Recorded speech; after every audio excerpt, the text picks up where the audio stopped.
Let me throw this challenge to the captains of industry and heads of state corporations. Please open your mouths to the concept of 24-hour economy.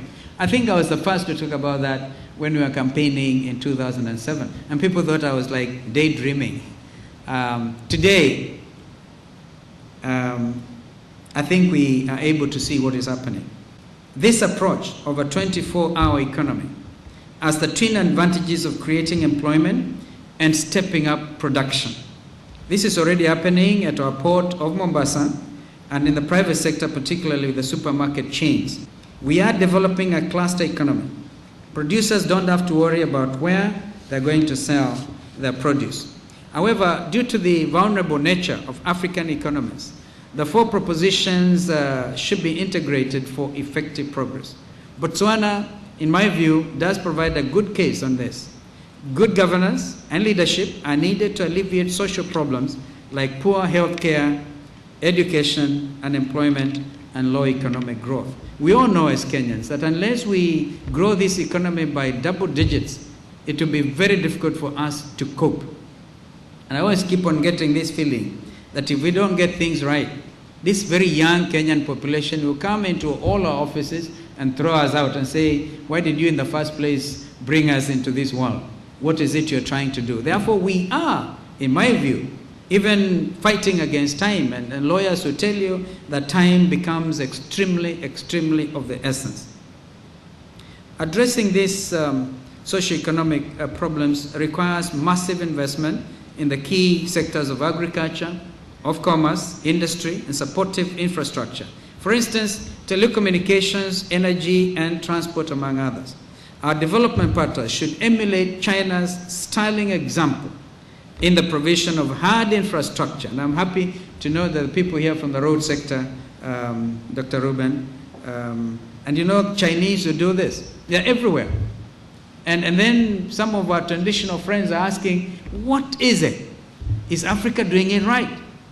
Just the other day I heard that the Chinese are actually in the process of doing a dual carriage road between Entebbe and Kampala. Tremendous. Chinese are everywhere. In this country, for instance, if you go to Nairobi now, I talked about the problems with traffic jams. Even China roads and bridges are thinking of doing the southern bypass. And the northern bypass is already under construction by Chinese firm. Our 8-lane road between Nairobi and Thika is actually being undertaken by 3 Chinese companies.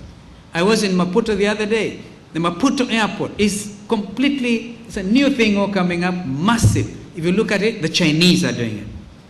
I think that Africa is going to have to develop seriously if we take that Chinese example. And we want our traditional friends from the West not to begin to feel challenged in any way, because I think a lot of them are also, in the first place, investing in China. At this rate, I say that the 1928, just 2 years in terms of our vision 2030, the year 2028, Kenya should consider hosting the Olympics. You think I'm dreaming?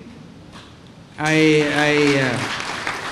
I went to attend to the official opening of the Beijing Olympics, I was amazed, and I actually made it open. I said, we don't even want to put our bid for 2012, because 2012 is London, and London is going to have a big challenge, trying to beat what I saw as the standards in Beijing. There's something about hosting of these World Cup things, the World Rugby, World Cup, and there's a relationship between that and the level of development, believe it or not. Next Saturday, a big thing is happening in our region. We are going to join, for the first time since independence, the East African Common Market, where, lo and behold, it is expected there will be free movement of goods and services. The timing of this convention, this symposium, is so historic. That's why I cannot help but continue to congratulate you.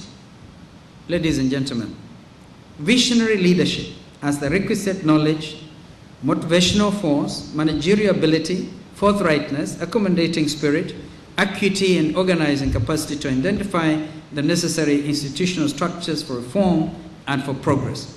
So therefore, a lot of people in the West are beginning to look at Africa as the continent of hope in the 21st century. And that the Chinese have taken leadership. This is why I congratulate the Chinese. I want our other friends in Western Europe and others to join that example of China and together invest in this country. Even as, of course, the world is now talking about climate change and the negative effects of climate change.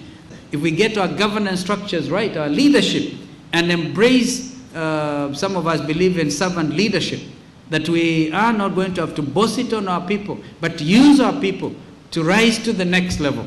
I think that truly the 21st century will belong to Africa. Finally, ladies and gentlemen, leadership being so critical, I suggest that this subject on leadership be taught in our schools. Why don't you go and tell our teachers this? Because it's important.